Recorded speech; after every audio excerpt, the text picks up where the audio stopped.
Halo, selamat siang mahasiswa Buati di Rombel Peminatan BIPA.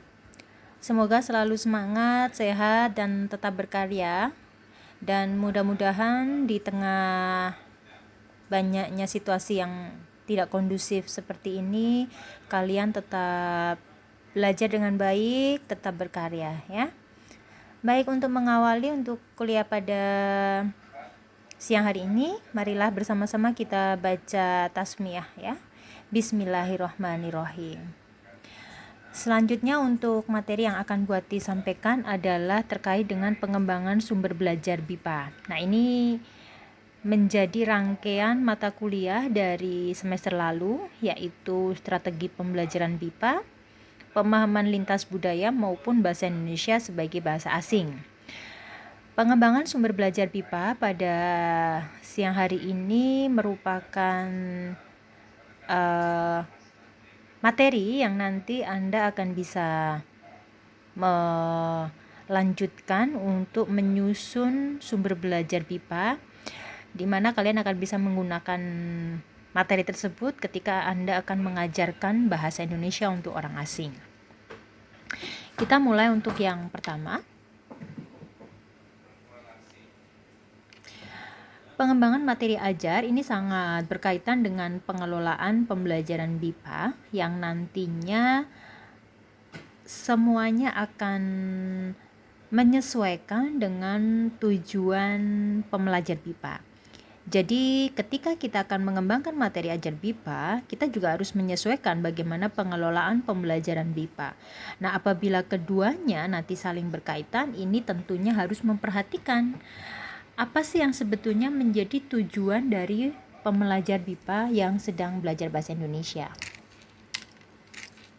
Nah, tujuan pembelajar BIPA sebetulnya sudah pernah Buati sampaikan pada pertemuan di minggu lalu atau pada saat kita membahas terkait dengan strategi pembelajaran BIPA. Tujuan pembelajaran BIPA yang pertama adalah pembelajaran bahasa Indonesia untuk komunikasi sehari-hari. Nah, tentu materi-materi yang nanti akan kita buat adalah materi yang kaitannya dengan kebutuhan sintas ya. Nah, ini bisa Buati tunjukkan seperti ini, buku BIPA Percakapan. Nah, buku BIPA Percakapan ini bisa menjadi alternatif ketika mereka sedang membutuhkan materi ajar yang kaitannya dengan sintas atau untuk kebutuhan komunikasi sehari-hari. Atau ada buku bahasa Indonesia, bahasa Vietnam ya, ini termasuk bahasa yang bisa digunakan ketika seorang pembelajar itu pergi ke Vietnam atau seorang pembelajar dari Vietnam datang ke Indonesia untuk belajar bahasa Indonesia. Nah, kembali kepada tujuan pembelajaran BIPA, yang pertama berarti bagaimana materi pembelajaran BIPA itu kita buat memang dengan tujuan komunikasi sehari-hari. Lalu tujuan yang kedua yang memang harus kalian perhatikan atau amati nantinya adalah pembelajaran bahasa Indonesia secara akademik. Nah, tentu materi ini juga akan sangat disesuaikan dengan materi-materi kaitannya mereka dengan tujuan dan mahasiswa. Misalnya tujuannya mereka memang ada program dan mahasiswa, atau memang untuk hanya short course saja, ataupun materi matrikulasi untuk kebutuhan kredit transfer. Nah, pembelajaran bahasa Indonesia yang demikian tentu materi-materinya juga akan kita sesuaikan dengan tujuan mereka ketika mereka belajar bahasa Indonesia. Kemudian untuk tujuan pembelajaran yang ketiga adalah untuk kepentingan rekreasi atau ketika wisatawan asing berwisata ke Indonesia. Nah, ini contoh bisa kita lihat komoditi wisata yang ada di Jawa Tengah. Berarti nanti bahan ajar harus kalian sesuaikan, misalnya memperkenalkan wisata Lawang Sewu, Sampokong, atau mungkin Mairo Koco. Nah, nanti di situ ada materi-materi bahasa Indonesia, tetapi tujuannya adalah mereka untuk mengetahui bagaimana tempat-tempat wisata atau rekreasi yang ada di Jawa Tengah. termasuk bagaimana naik bus ke sana, arah ke sana, membayar berapa, kemudian nomor telepon yang bisa dihubungi. Hal-hal yang berkaitan dengan rekreasi atau tempat wisata bisa disampaikan dalam buku BIPA kaitannya dengan rekreasi. Baik, kemudian untuk tujuan yang keempat adalah tujuan khusus. Nah, ini lebih tujuan khusus berarti seperti hanya purpose ya, bahwa bahasa Indonesia dibuat atau materi bahasa Indonesia dibuat karena memang ada tujuan khusus. Misalnya orientasi pada pekerjaan atau bisnis bisa kita tujukan kepada tenaga kerja asing di Jawa Tengah.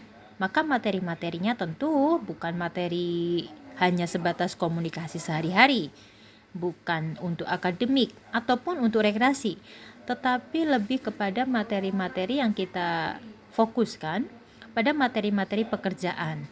Jadi misalnya mereka bekerja di tekstil, atau mereka bekerja di PLTU, ataupun mereka bekerja di Indonesian Power misalnya, otomatis materi-materi harus kita sesuaikan dengan bidang pekerjaan mereka. Apakah mereka menjadi manajer, apakah mereka menjadi teknisi. Nah, ini juga bisa kita sesuaikan dengan kosakata-kosakata yang ada di dalam materi bahasa Indonesia tersebut. Selanjutnya untuk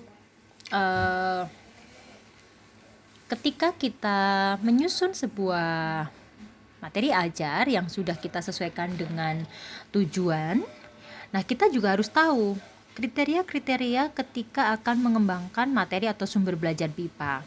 Nah, yang pertama adalah terkait dengan psikologi pembelajar asing. Nah, kita tahu ya bahwa seorang pembelajar asing yang belajar bahasa Indonesia itu tidak bisa kita sesuaikan dengan umur. Karena bisa saja mereka umurnya 30, 40, bahkan ada yang sudah berumur 60 ataupun 70 tahun.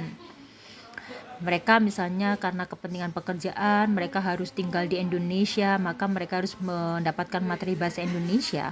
Bisa saja untuk umurnya 60 atau 70. Nah, untuk poin pertama yang dimaksud psikologi adalah tingkatan atau level. Jadi mereka belajar bahasa Indonesia itu pada tingkat berapa? Apakah A1, A2, B1, B2 ataupun memang sudah tingkatan yang mahir. Maka ketika seorang pembelajar bahasa Indonesia mereka pada posisi tingkat A1 misalnya, otomatis materi belajarnya, sumber belajarnya akan berbeda dengan mereka ketika tingkat B2. Yang kedua, kriteria yang harus kita perhatikan ketika kita mengembangkan sumber belajar BIPA adalah sosiologi pembelajar asing. Misalnya, kita mengajarkan bahasa Indonesia untuk orang asing dari India atau dari Eropa. Ini akan sangat mempengaruhi materinya. Apakah mereka mengenal bahasa Indonesia sebelumnya? Apakah mereka mengenal alfabet bahasa? Karena seperti di Thailand, kita tahu bahwa Thailand memiliki alfabet berbeda dengan kita. Nah, ini akan sangat berpengaruh ketika kita mengajarkan bahasa Indonesia itu kepada mereka yang berbagai negara. Otomatis asal negara ini akan berpengaruh pada karakteristik pembelajarnya. Misalnya materi-materi tentang bagaimana daging sapi misalnya, mengolah daging sapi misalnya. Nah, untuk negara India ini akan menjadi hal yang sangat polemik karena mereka menganggap daging sapi adalah dewa mereka. Sehingga ini yang memang harus diperhatikan sebagai seorang pengajar BIPA manakala kita akan mengembangkan sumber belajar.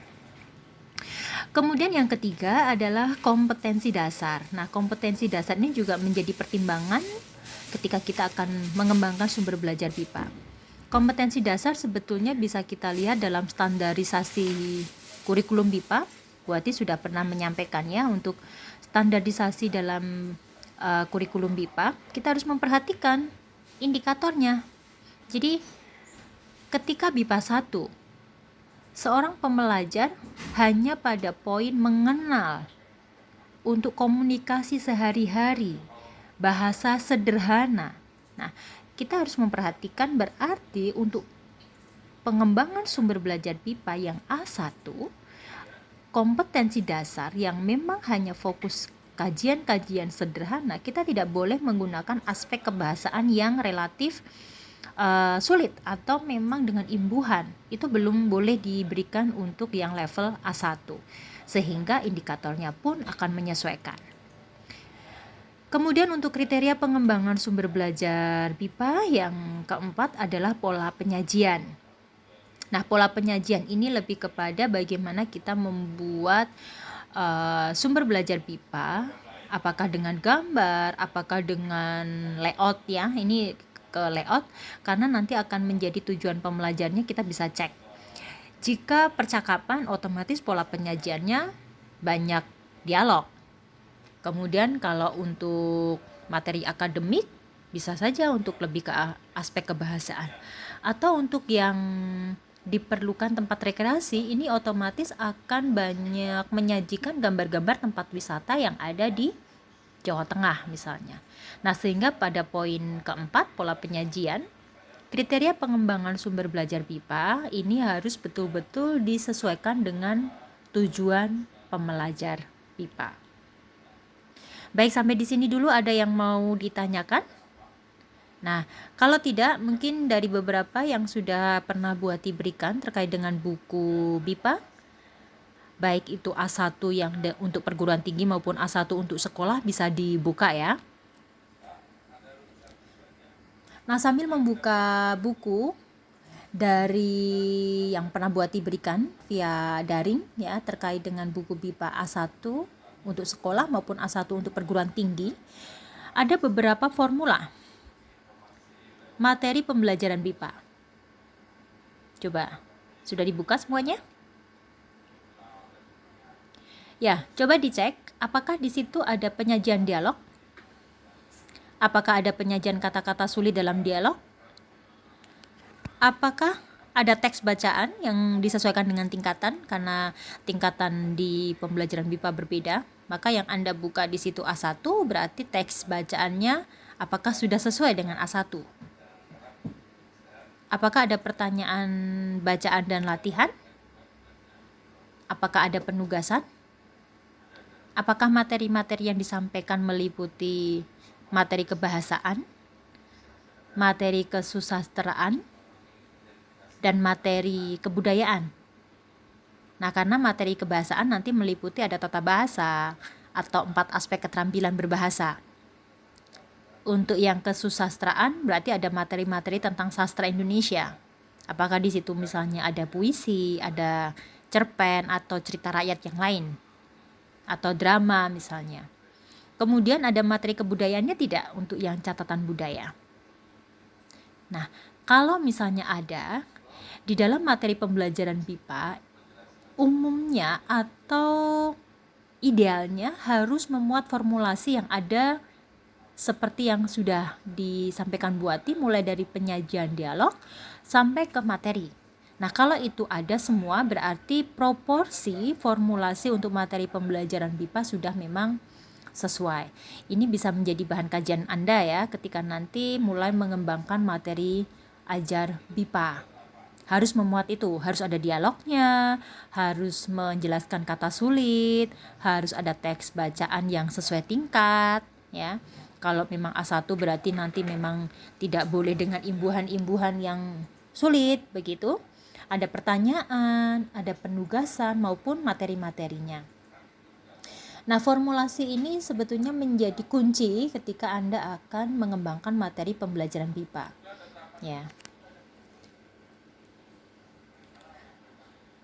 Nah, setelah Anda menyesuaikan formulasi materi pembelajaran BIPA, Anda harus juga tahu bahwa buku BIPA nanti selain standarisasi untuk level, Anda akan menyusunnya untuk siapa? Apakah untuk pembelajar dewasa? Karena nanti otomatis dengan gambar, dengan tulisan itu akan berbeda-beda dengan ketika Anda akan menyusun materi ajar itu untuk sekolah. Atau yang sekarang sedang marak adalah satuan pendidikan kerjasama. Jadi sekolah internasional yang sekarang memang ada di Semarang, di Jawa Tengah, di Indonesia, wajib memberikan materi bahasa Indonesia meskipun itu untuk orang asing dan mereka tergabung ke dalam satuan pendidikan kerjasama. Maka potensi di dalam pembelajaran BIPA ini sangat bagus. Anda bisa mempersiapkan materi ini ketika Anda nanti memilih untuk PPL, baik di luar negeri maupun PPL yang ada di sekolah internasional di Jawa Tengah. Kemudian yang ketiga adalah pembelajaran BIPA untuk umum. Ini lebih ke general, yang nanti jika kita flashback kepada tujuan pembelajaran BIPA, maka pembelajaran BIPA untuk umum ini bisa kita berikan kepada mereka yang ingin belajar BIPA untuk rekreasi ataupun belajar BIPA untuk kepentingan komunikasi sehari-hari. Maka untuk pengkategorian pengembangan materi ajar BIPA ini Anda memang harus fokus dulu. Anda akan menyusunnya untuk siapa. Mungkin untuk Anda poin 2 dan poin 3 ini sesuai ya, karena memang Anda selayaknya nanti bisa mengajar di satuan pendidikan kerjasama maupun untuk yang umum. Kalau untuk pembelajar dewasa ini umumnya di perguruan tinggi ya, tapi tidak masalah ketika untuk course juga ya. Baik, pada poin ini ada yang mau ditanyakan lagi? Masih dengan buku yang Bu Ati minta untuk dibuka terkait dengan formula materi pembelajaran BIPA. Ini topik-topik yang nanti bisa disesuaikan ketika Anda akan mengembangkan materi ajar BIPA. Yang pertama, kita akan cek topik materi BIPA. Kita bisa mengategorikan, hanya salam, kemudian perkenalan, ini bisa kita kategorikan di BIPA 1 ya. Kita sudah pernah membahas ini terkait di standarisasi BIPA-nya. Kemudian wisata kira-kira berapa? Di BIPA berapa? Bisa B1 ya. B1 bisa bergantung nanti teksnya ya. Kegemaran BIPA berapa? BIPA 2. BIPA 2 atau A2 ya. A2 karena nanti akan menjelaskan tentang hobi ya. Kalau sudah menjelaskan tentang hobi biasanya nanti juga akan berkait dengan profesi. Nah, ini bisa di BIPA 2. Lingkungan ya, ini disertasi Bu Ati nih. Lingkungan bisa kita kaitkan di BIPA 4 ya atau B2 ya. Nah, jadi topik-topik ini sebetulnya hanya contoh. Nah, Anda bisa mengembangkan topik-topik yang lain, kira-kira apa yang memang sedang diminati oleh seorang pembelajar BIPA ketika belajar bahasa Indonesia. Ada lagi misalnya topik sosial atau sekarang topik kesehatan ya. Tentang corona itu bisa saja kita membahasnya itu, bagaimana pembelajar BIPA itu ketika belajar bahasa Indonesia menyangkutkan terkait dengan corona misalnya, berpengaruh tidak gitu ya. Anda bisa, dan ini sebetulnya bisa menjadi peluang Anda nanti untuk menyusun skripsi loh ya, bisa dicek misalnya topik-topik yang ada di dalam materi BIPA misalnya. Nah, Anda bisa mengembangkan di situ ya. Intinya ini topik-topik yang bisa menjadi kebutuhan seorang pembelajar BIPA ketika mereka belajar bahasa Indonesia. Baik, untuk selanjutnya, nah ini kita sudah mulai masuk ke tahapan kegiatan pengembangan ya. Ini menjadi tahapan yang Anda bisa melaksanakan, atau yang kalau misalnya Anda meneliti tentang penelitian pengembangan, ini beberapa stepnya.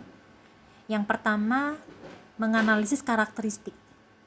Sebelum Anda mengembangkan materi ajar yang tadi sudah Bu Ati sampaikan, Anda harus tahu dulu karakteristik pembelajarnya itu dari mana. Tadi dari India misalnya, atau dari Afrika, atau dari Eropa begitu. Karena nanti akan berpengaruh pada materi yang akan Anda kembangkan. Kesukaannya apa misalnya? Oh, mereka suka menari, maka bisa saja Anda menampilkan teks-teks bacaan tentang menari. Tapi orang Eropa mungkin lebih suka ke wisata. Nah, boleh. Intinya kita tidak akan mengajarkan wisata kalau untuk materi-materi kaitannya akademik, tapi bisa kita mengambil teks tentang wisata. Kita bisa mengambil teks tentang tarian yang nanti bisa kita sampaikan kepada mahasiswa kita atau pembelajar asing. Bagaimana kemampuannya? Mereka bisa berbahasa Indonesia tidak? Mereka tahu bahasa Inggris tidak?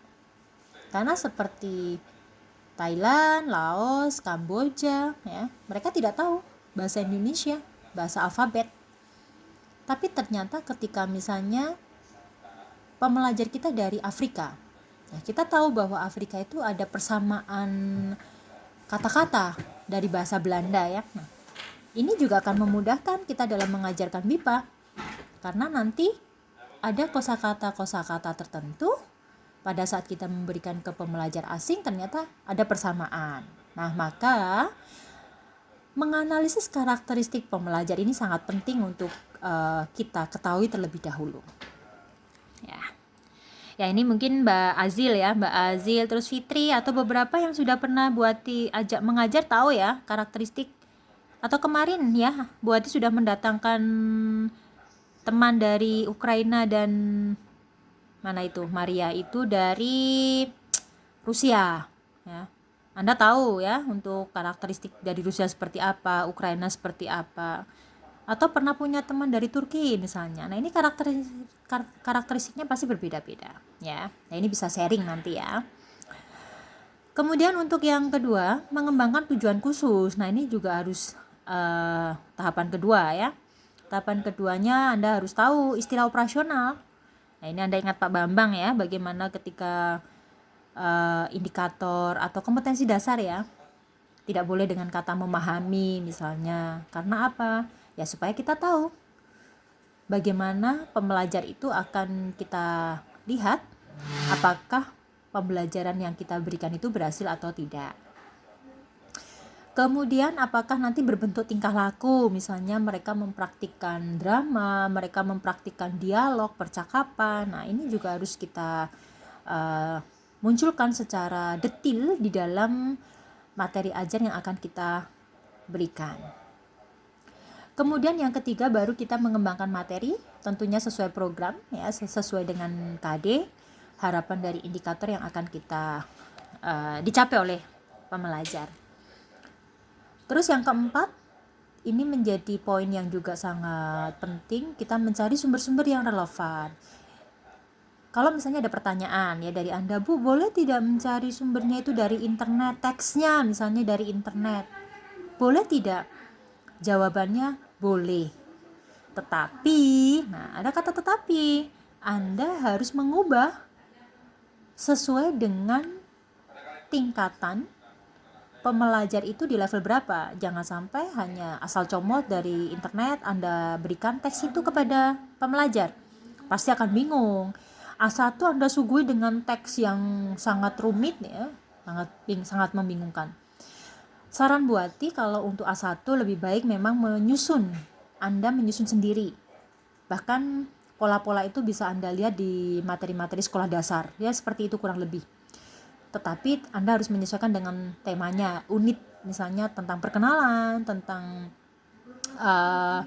kegiatan sehari-hari atau benda sekitar itu harus disesuaikan. Tapi kalau untuk yang level B1 ke atas, B2, C1, J2 ya, Anda boleh mengambil atau mencari referensi dari sumber-sumber yang lain yang relevan, yang disesuaikan dengan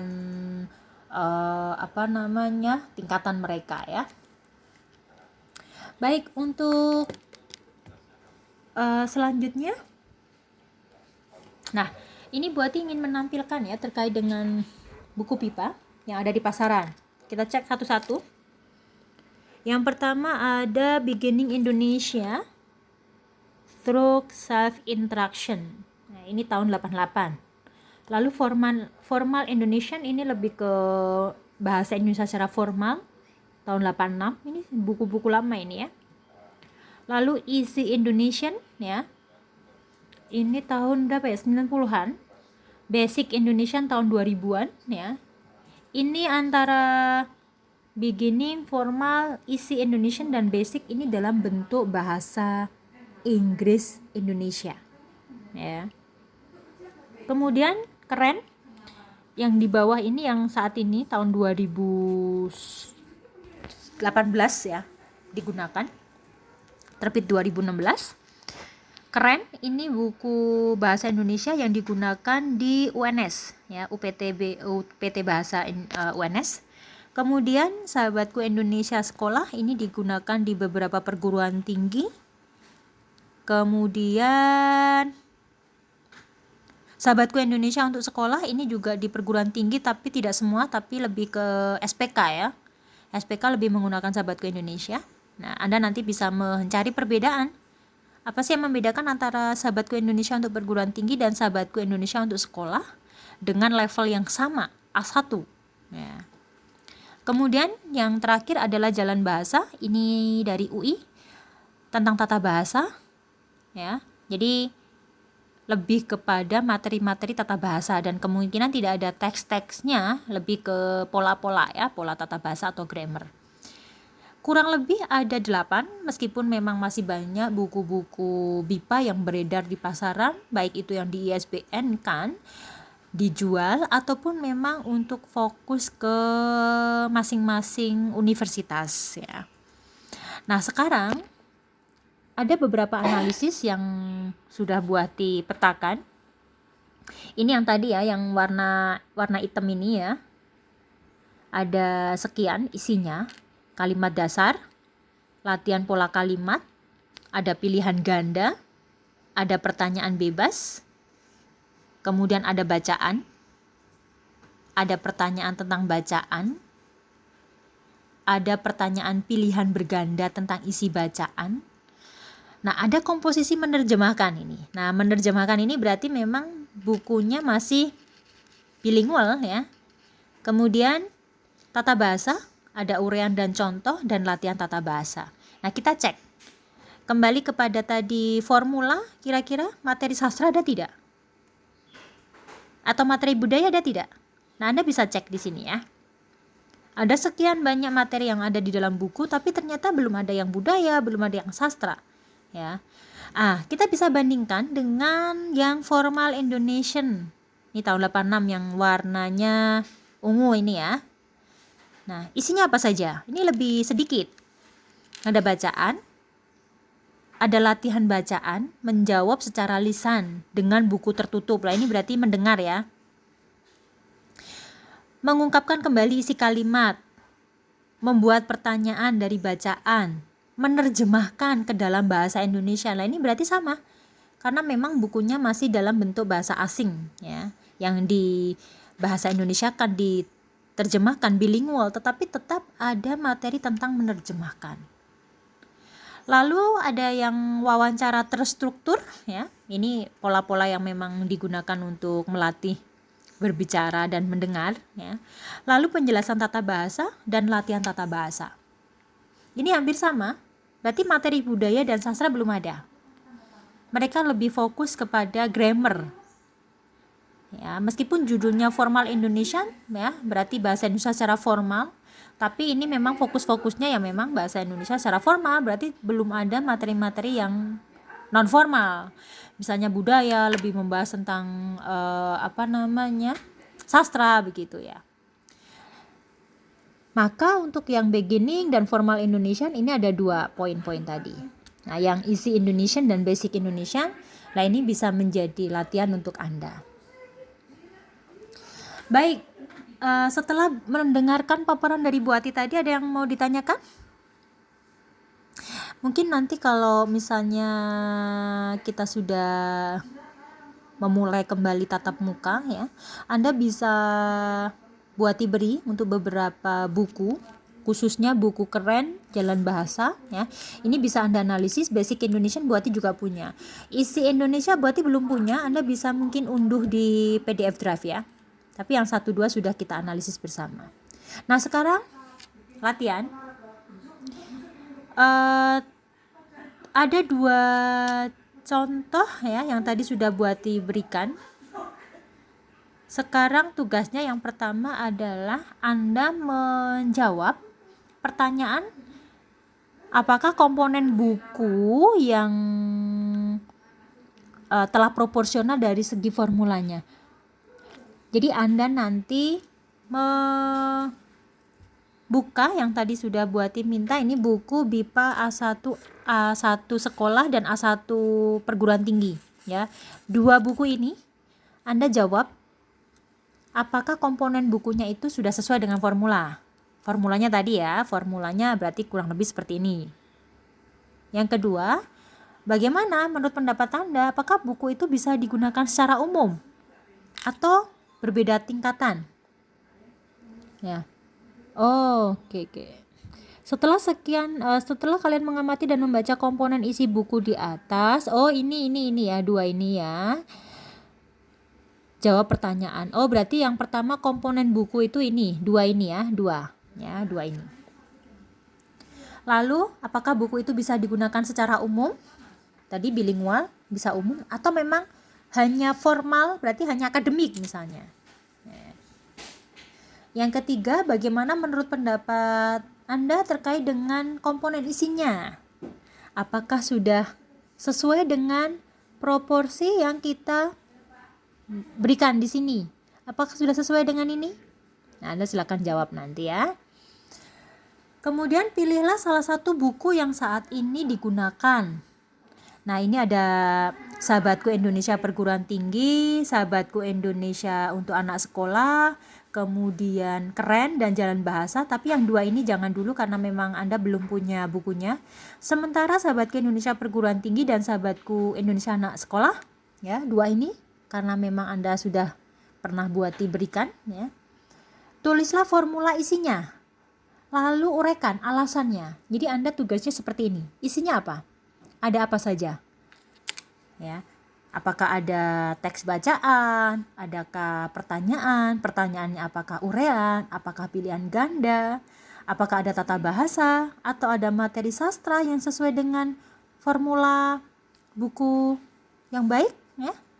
Materi budayanya? Atau ada materi tata bahasanya ya?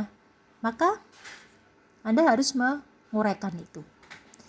Jawaban ditulis tangan, lalu difoto, dikirim ke Buati, paling lambat nanti malam pukul 9. Ya. Baik itu nomor 1 sampai nomor 4 maupun nomor 5. Oke, ada yang mau ditanyakan? Nanti bisa kita diskusikan di grup secara lebih detail.